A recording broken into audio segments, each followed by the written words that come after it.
দীর্ঘদিন সংস্কারের অভাবে বেহাল দশা বরগুনার তালতলীর সোনাকাটা বন্যপ্রাণী প্রজনন কেন্দ্রের। ভাঙা বেষ্টনী দিয়ে বেরিয়ে গেছে হরিণ, শূকর ও মেছোবাঘের মতো প্রাণী। কয়েক বছরে বাঁচানো যায়নি কুমিরের একটি বাচ্চাও। এতে একদিকে কমছে দর্শকপ্রিয়তা, অন্যদিকে প্রকৃত উদ্দেশ্য বাস্তবায়ন হচ্ছে না প্রজনন কেন্দ্রটির।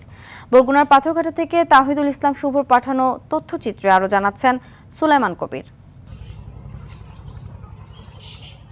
2010-11 ও 11-12 অর্থবছরে তালতলীর টেংরাগিরির সংরক্ষিত বনাঞ্চলের 4048 হেক্টর জমি নিয়ে প্রজনন কেন্দ্রটি নির্মাণ করে বন বিভাগ। খরচ হয় প্রায় 2,64,00,000 টাকা। তবে দীর্ঘদিন সংস্কার ও রক্ষণাবেক্ষণের অভাবে অনেকটা ধ্বংসের পথে প্রতিষ্ঠানটি। ভাঙা বেষ্টনী দিয়ে বেরিয়ে গেছে শূকর ও মেছোবাঘ সহ 9টি হরিণ। কুমির দম্পতি টেংরা ও ছকিনাও গত 4 বছরে শতাধিক বাচ্চা জন্ম দিলেও বাঁচানো যায়নি একটিও। আবার সীমানা প্রাচীর, চলাচলের রাস্তা ও সেতুগুলোর নাজুক অবস্থায় কমছে পর্যটকদের আগ্রহ।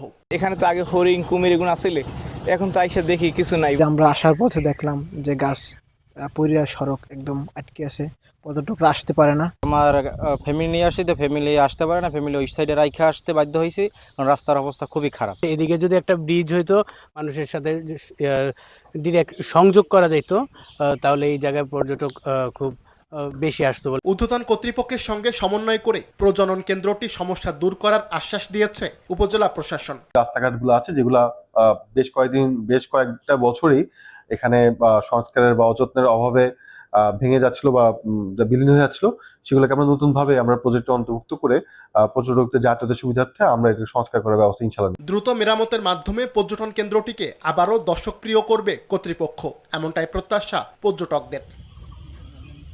সুলাইমান কবির, RTV।